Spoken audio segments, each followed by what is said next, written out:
குஷிக சூத கதித விதித நவ விவித கதா எடுக்கிறார். முதல்ல இந்த சூர்ணிகைக்குள்ள போறதுக்கு முன்னாடி இந்த சூர்ணிகையினுடைய கான்டெக்ஸ்ட்டை நம்ம அனுபவிக்கணும். இப்போ அகல்யாவுக்கு சாப விமோச்சனம் கொடுத்தாச்சு. ராமர், லக்ஷ்மணர், விஸ்வாமித்தர் நடந்து போயிட்டு இருக்கா. இப்படி நடந்து போயிட்டு இருக்கும்போது ராமருக்கும் லக்ஷ்மணனுக்கும் அலுப்பா இருக்கும் இல்லையா, இந்த இடத்துல தான் இந்த சூர்ணிகையானது அமைஞ்சிருக்கு. அதாவது குஷிக சுத, குஷிகனினுடைய மகனான கௌஷிகரான விஸ்வாமித்தர் என்ன பண்றார்? கதித. இப்ப நம்மளே இங்க வரும்போது அடையார் டிராஃபிக் இருக்கு இல்லையா, படுத்துறது அவ்வளவு டிராஃபிக். அப்படி நம்ம அடையார் டிராஃபிக்லாம் தாண்டி இங்க நம்ம வந்து உட்காரும் போது அலுப்பா இருக்கும் இல்லையா, அதே போலத்தான் இப்ப ராமரும் லக்ஷ்மணனும் விஸ்வாமித்திரருக்கு உதவி பண்றதுக்காக ரொம்ப தூரம் டிராவல் பண்ணி இப்படி தாட்டக்காவெல்லாம் உதம் பண்ணி ரொம்ப அலுப்பா இருக்கு. ஆனா அந்த டிராவல்லையே நம்ம பார்த்தோம்னா, நம்ம கதை கேட்டுட்டு வந்தோம்னா, இந்த உபன்யாசம்லாம் கேட்டுன்னு வந்தோம்னா அந்த அலுப்பு நமக்கு தெரியாது. அதே போலத்தான் ராம லக்ஷ்மணா குழந்தைகள், அவளுக்கு அலுப்பு தெரியக்கூடாது அப்படிங்கிறதுக்காக விஸ்வாமித்திரர் பலவிதமான கதைகளை சொல்லிட்டு வராராம். என்ன சுவாமி, எந்த விதமான கதைகளை சொல்றார் பார்த்தோம்னா, விதித நவ விவித கதா என்ன எடுக்கிறார். விவித என்று சொன்னால் புதுவிதமான ரொம்ப யூனிக்கான கதைகளை சொல்றாராம். இந்த இடத்துல சுவாமி தேசிக நவ என்கின்ற வார்த்தையை பிரயோகம் பண்ணியிருக்க. இந்த நவ என்கின்ற வார்த்தையை நம்ம ரெண்டு விதமா எடுக்கலாம். உதாரணத்துக்கு புராணம் என்று சொன்னால் புறா அப்படி நவம் புராணம், எப்போதோ நடந்த ஒரு விஷயத்த இன்றைய காலத்துல ரிலேட்டபிளா நம்ம கான்டெம்பரரியா சொல்றதுதான் புராணம்னு சொல்லுவா. அதே போலத்தான் விஸ்வாமித்திரரும் எப்பவோ நடந்த கதைகளை ராம லக்ஷ்மணால் இருந்த காலத்துல ராம லக்ஷ்மணர்களுக்கு எப்படி சொன்னா அவளுக்கு புரியுமோ அவளுக்கு ஏற்ற மாதிரி கான்டெம்பரரியா ரொம்ப அழகா சொல்றார். இன்னும் சுவாமி தேசிகன் நவ என்கின்ற வார்த்தையை பிரயோகம் பண்ணியிருக்க. இன்னொரு விதமா பார்த்தோம்னா, நவ என்ன சொன்னால் என்ன அர்த்தம்? 9ங்கிற அர்த்தத்தை கொடுக்கறது. விஸ்வாமித்திரர் ராம லக்ஷ்மணாளுக்கு 9 விதமான கதைகளை சொல்லியிருக்காராம். அது என்ன 9 விதமான கதைகள்? முதல் கதை, எப்படி சிவபெருமான் முப்புறங்களையும் வெறித்தார் ரொம்ப அழகா சாதிச்சிருக்கார். 2வது கதை, சரையு நதி எப்படி பிரவகித்தது எடுத்திருக்கார். 3வது கதை, தாட்டக்காவுக்கு எப்படி சாபம் கிடைத்ததுன்னு எடுத்திருக்கார். 4வது கதை, வாமனாவதாரம் எப்படி நிகழ்ந்ததுன்னு எடுத்திருக்கார். 5வது கதை, சிவதனுஷினுடைய பூர்வ சரித்திரம் அதை பத்தி எடுத்திருக்கார். 6வது கதை, விஸ்வாமித்திரனுடைய அந்த சரித்திரத்தையே சதானந்தர் மூலமா ராமலட்சுமணா கேட்டுக்கிறார், அது 6வது கதை. 7வது கதை, முருகப்பெருமான் சரவணனினுடைய சரித்திரம் குமார சம்பவத்தை அனுபவிச்சிருக்கார், 7வது கதை. 8வது கதை, பார்வதி தேவி எப்படி அபர்ணாவா இருந்தாலோ அந்த கதையை அனுபவிச்சிருக்கா, அது 8வது கதை. 9வது கதை, ஹல்யாவினுடைய பூர்வ சரித்திரம். இப்படி நவ விவித கதா என்று 9 விதமான பிரிதான கதைகளை அழகா அனுபவித்தார். ஆனா இந்த ஸ்லோகத்திலையும் ஒரு சின்ன சூக்ஷ்மம் இருக்கு. அது என்னன்னா, குஷிக சுத கதித்த விதித்த என்ன எடுக்கிறார். விதித்த என்ன சொன்னால் அறிந்து கொண்டாய்ங்கிற அர்த்தத்தை கொடுக்கறது. ஆனா நமக்கு இங்க சந்தேகம் ஒண்ணும் இல்லையா, ராமர் பரமாத்மா, அவருக்கு எல்லாமே தெரியும் இல்லையா. அப்படி இருக்கும்போது விஸ்வாமித்திர சொல்லி அறிந்து கொண்டாய் ராமா அப்படின்னு எப்படி எடுக்க முடியும்? ராமருக்கு எல்லாமே தெரியும் இல்லையா அப்படின்னு நமக்கு ஒரு சந்தேகம் வரும். இதற்குத்தான் சாந்தோக்கிய உபனிஷத் ஒரு சொல்யூஷன் சொல்றது. சாந்தோக்கிய உபனிஷத் என்ன சொல்றது? ஆச்சாரியாத் ஏவ வித்யா விதித்தா சாதிஷ்டம் பிராபத்து. நீ சர்வலோகேஸ்வரனா கூட இருந்துக்கோ, எல்லா விஷயமும் தெரிஞ்சதாகவே இருந்துக்கோ, இல்லைன்னா ஒரு புஸ்தகம் மூலமா இந்த விஷயத்தை படித்து தெரிஞ்சிருந்தா கூட இருக்கலாம். ஆனா ஒரு ஆச்சாரியன் மூலமா அந்த விஷயத்தை கத்துண்டாதான் அந்த விஷயத்தினுடைய முழு சாரமானது உனக்கு கிடைக்கும் என்று சாந்தோக்கிய உபனிஷத் சொல்றது. இந்த ராமாயணத்தையே நம்ம எடுத்துப்போமே, ராமாயணத்தை நீங்களாம் ராமாயணத்தை கேட்டிருக்க மாட்டேங்களா? நிறைய சிச்சுவேஷன்ல ராமாயணத்தை நம்ம தெரிஞ்சுட்டு இருப்போம். ஆனா ஒரு ஆச்சாரியன் சுவாமி தேசிகன் மூலமா ரகுவீர கத்தியம்னு நம்ம அனுபவிக்கும் போது இந்த ராமாயணத்துல ஒளிஞ்சிருக்கக்கூடிய அந்த ஜெம்ஸ் எல்லாம் நமக்கு கிடைக்கிறது இல்லையா. அதே போலத்தான் இதை மனசுல வச்சுட்டுதான் சுவாமி தேசிகன் இந்த இடத்துல குஷிக சுத கதித்த விதித்த நவ விவித கதா ரொம்ப அழகா சாதிக்கிறார். இது 13வது சூர்ணிகை.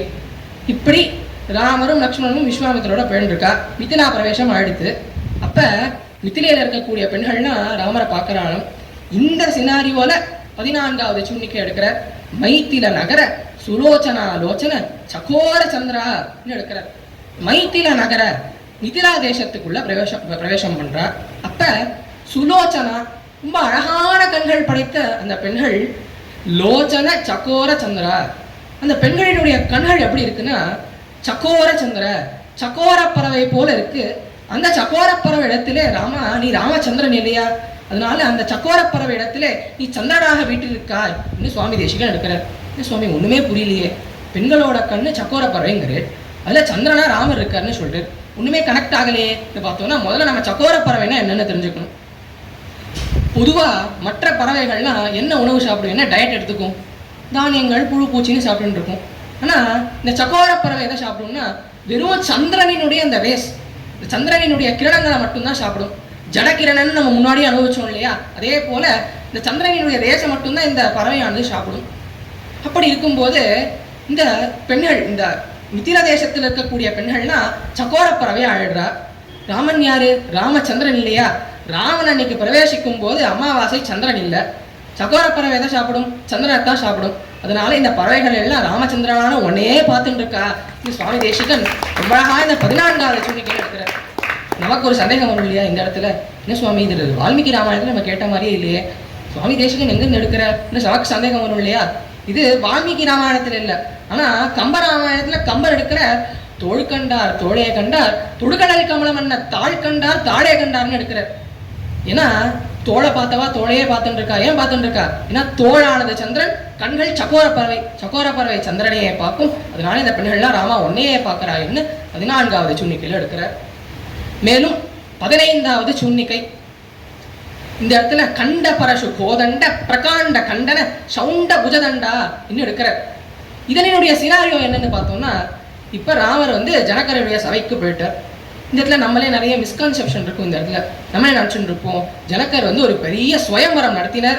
இந்த சுயம்பரத்தில் ஒரு வில்லு இருக்கும், அந்த வில்லை யார் தூக்கி நான் ஏற்றுறாலும் அவளுக்கு தான் பொன் அப்படின்னு ஜனகர் ஒரு பெரிய பந்தயம் வச்சாருன்னு நம்ம நினச்சிட்டு இருப்போம். ஆனால் ரியாலிட்டியில் அது நடக்கலை. ஜனகர் வெறும் அந்த சிவதனுஷுக்கு பூஜை மட்டும்தான் பண்ணிட்டு இருந்தார். அப்போ விஸ்வாமித்திரர் தான் வத்சராம தனுஷ்பஷ்யான்னு சொல்ல, அதன் பிறகுதான் ராமர் அந்த வில்லையை கையாண்டார். இது ஒரு சின்ன மிஸ்கான்செப்ஷன். இந்த இடத்துல தான் சுவாமி தேசிகன் இந்த 15வது சூழ்நிலையை வைக்கிறார். அதாவது கண்ட பரசு, பரசு என்று சொன்னால் ஆயுதம். இந்த பரசு ஆயுதத்தை யார் வச்சுருப்பா? பரசுராமர் வச்சுருப்பார், சிவபெருமான் வச்சுருப்பார். ஆனால் இந்த இடத்துல கண்ட பரசு என்று சொன்னால் சிவபெருமானை குறிக்கிறது. சிவபெருமானினுடைய கோதண்ட பிரகாண்ட, கோதண்டம் என்று சொன்னால் வில், பிரகாண்டம் என்று சொன்னால் சிறப்பு. இந்த சிவதனுஷினுடைய சிறப்பு எப்பேற்பட்டதுன்னா, இந்த வில்ல பிரயோகம் பண்ணி தான் அவர் முப்புறங்களையும் விரித்த தக்ஷனினுடைய யாகத்தையும் துவம்சம் பண்ணார். அப்பேற்பட்ட சிறப்பான வில்.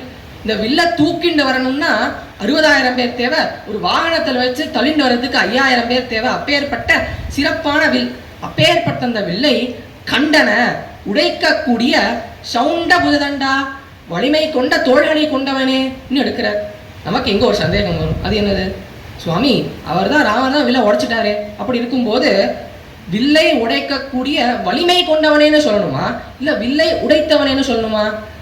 இது புரியணும்னா ஒருத்தர் சொல்ற, எனக்கு கிரிக்கெட் விளையாட ரொம்ப பிடிக்கும் அப்படின்னு அவர் சொன்னார்னா, இட் டஸ் நாட் மீன் அவருக்கு கிரிக்கெட் விளையாட தெரியும்னு அர்த்தம் கிடையாது. அதே போலத்தான் இந்த இடத்துல சுவாமி தேசிகன் வில்லை உடைக்கக்கூடிய வலிமை கொண்டவனேன்னு எடுத்திருக்கார், வில்லை உடைத்தவனேன்னு எடுக்கல. அதே சுவாமி அப்படி எடுத்திருக்கார், அவர் தான் வில்லை உடைச்சிட்டாரே அப்படின்னு நமக்கு ஒரு சந்தேகம் வரும்.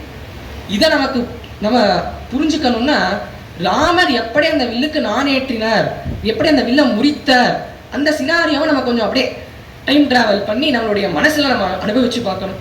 ராமர் அப்படி அந்த சிவதனுஷம் எடுக்கிறார், தன்னுடைய லெஃப்ட் ஹேண்டை மிடில் வச்சுட்டு லெஃப்ட் ஹேண்டை நடுவில் வச்சுக்கிறார். வில்லினுடைய அடிப்பகுதியை தன்னுடைய இடது காலில் விரல்களுக்கு நடுவில் இடுக்கிக்கிறார். இப்போ வில்லினுடைய அடிப்பகுதியில தான் நான் இருக்கு. அந்த நானை தன்னுடைய வலக்கரத்தால் எடுத்து வில்லினுடைய மேல் பகுதியில இப்படி கட்ட ஆரம்பிக்கிறார்.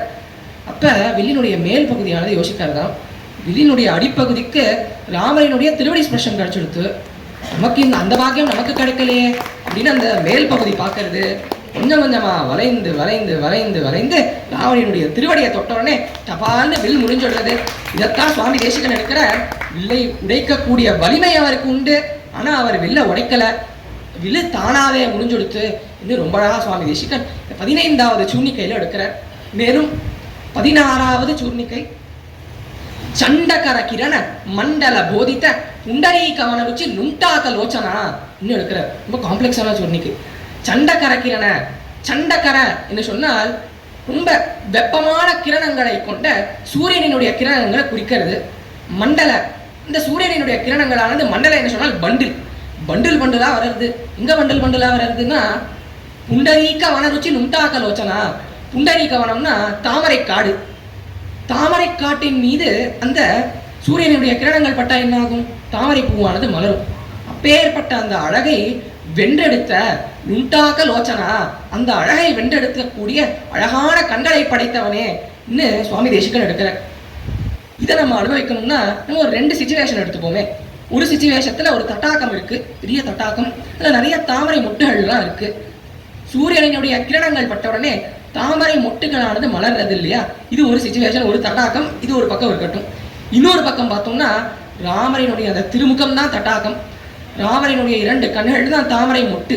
இப்ப இந்த வில்லானது முறிஞ்சுடுறது, ராமருக்கும் சீதைக்கும் இடையிலான அந்த தலையானது போயிடுறது.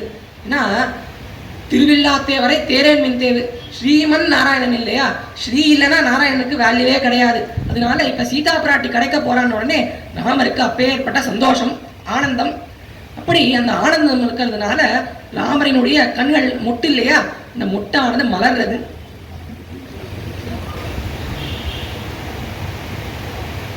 ராமரினுடைய கண்களானது மலர்றதாம். இது ஒரு பக்கம் இருக்கு. இன்னொரு பக்கம் தட்டாகத்தில் இருக்கக்கூடிய புஷ்பமானது இருக்கு. இது ரெண்டுத்தையும் சுவாமி தேசிகன் ரொம்ப அழகா கம்பேர் பண்ணி பார்க்குற. இதை கம்பேர் பண்ணிட்டு சொல்ற, நாம உன்னுடைய கண்களினுடைய அழகை பார்த்த பிறகு தட்டாகத்தில் இருக்கக்கூடிய புஷ்பத்தினுடைய அழகெல்லாம் என் கண்ணுக்கே தெரியல. ஒருவேளை உன்னுடைய கண்கள் தான் அந்த அழகை கவர்ந்துண்டு போயிடுத்தோ, திருடிண்டு போயிடுத்தோ. இன்னும் சுவாமி தேசிகன் ரொம்ப அழகா லுண்டாக லோச்சனா, அழகை படிக்கக்கூடிய ரொம்ப அழகான கண்கள் படைத்தவனே இன்னும் சுவாமி தேசிகன் 16வது சூர்ணிக்கையில ரொம்ப அழகா சாதிக்கிறார். இப்பேற்பட்ட அழகான கண்களை படைத்த ராமருக்கு பல்லாண்டு பாடுற இந்த சூர்ணிக்கையில சுவாமி தேசிகன். அடுத்ததா 17வது சூர்ணிக்கையை பார்ப்போம். இப்ப இதுவரைக்கும் ராமருக்கு ரொம்ப சந்தோஷம்னு பார்த்தோம். ஆனா ராமர் மட்டும், அவருக்கு மட்டும் சந்தோஷம் இல்லை, அவர் தசரதரினுடைய சந்தேகத்தையும் நீக்கிறார், ஆதங்கத்தையும் நீக்கிறார். அதை எப்படி நீக்கிறாருங்கிறது தான் இந்த 17வது சூர்ணிக்கையில எடுக்கிறார். மோச்சித ஜனக ஹிருதய சங்கா தங்கா எடுக்கிறார். மோச்சித என்று சொன்னால் மொத்தமா விளக்கிட்டார் அர்த்தத்தை கொடுக்கிறது. எதை மொத்தமா விளக்கிட்டார்? ஜனக ஹிருதய, ஜனகரினுடைய ஹிருதயத்தில் இருக்கக்கூடிய சங்க. சங்க என்று சொன்னால் சந்தேகம். அதாவது இது நம்ம புரியணும்னா நம்ம கதையை அனுபவிக்கணும். அது என்ன கதைன்னா, ஜனகர் தன்னுடைய மனசுக்குள்ள ஒரு போட்டி வச்சிருந்தாராம். அது என்ன போட்டினா, இந்த சிவதனுஷை எவன் தூக்கி இந்த சிவதனுஷுக்கு நான் ஏற்றுறானோ அப்பேற்பட்ட வீரனுக்கு தான் என்னுடைய பொண்ணை கொடுப்பேன். அவர் மனசுக்குள்ளேயே ஒரு போட்டி வச்சுட்டு இருக்கார். இப்போ இதனால என்ன ஆயிடுத்து, ஒரு சில ராஜாக்கள்லாம் வரா. அவள்லாம் எங்களுக்கு உங்களுடைய சீதையை பிடிச்சிருக்கு அப்படின்னு சொன்ன உடனே இவர் இங்க வில்ல கையாண்டால் மட்டும்தான் என் பொண்ணை கொடுப்பேன்னு சொல்றார். அவளும் இந்த வில்ல தூக்க ட்ரை பண்றா, அவளால முடியலை. இப்ப ஜனகருக்கு பார்க்கிறவா எல்லாருமேலையும் சந்தேகம் வர்றதுதான், இவரால் இந்த வில்ல தூக்க முடியுமோ, இவரால் தூக்க முடியுமோ. ஏன் ராமர் அந்த வில்லையை கையாளும் போது கூட ஜனகருக்கு உள் மனசுல ஒரு சந்தேகம் இருக்கு, ராமரால இந்த வில்ல தூக்க முடியுமான்னு உள்ள சந்தேகம் இருந்துட்டே இருக்கு. இப்படி அந்த சந்தேகமானது ஒரு முள்ளு போல ஜனகரினுடைய மனசை குத்திண்டே இருக்கு. அதன் பிறகு சங்க ஆதங்க, இன்னொரு பக்கம் அவர் ஆதங்கமும் படுறார். தமிழ் ஆதங்கம்னு சொல்லுவா இல்லையா? இப்படி நம்ம ஏன் தான் இந்த மாதிரி ஒரு பந்தயம் வச்சுட்டோமோ அப்படின்னு உள்ளுக்குள்ள ஒரு ஆதங்கமும் இருக்கு. அதனால இந்த சூர்ணிக்கையில் இருக்கிற மோச்சிதா ஜனக ஹிருதய சங்கா தங்கா, ராமா நீ ஜனகரினுடைய அந்த சங்கமான சந்தேகத்தையும் விளக்கிட்ட, ஆதங்கத்தையும் நீக்கிட்ட, அப்பேற்பட்ட ராமனுக்கு நான் நமஸ்கரிக்கிறேன் என்று மோச்சித ஜனக ஹிருதய சங்கா தங்கா இன்னும் இந்த 17வது சூர்ணிக்கையில சுவாமி தேசிகன் ரொம்ப அழகா எடுக்கிறார். இப்பேற்பட்ட 13 முதல் 17வது சூர்ணிக்கைக்கான அர்த்தத்தை நம்ம ரொம்ப ஆச்சரியமா அனுபவித்தோம்.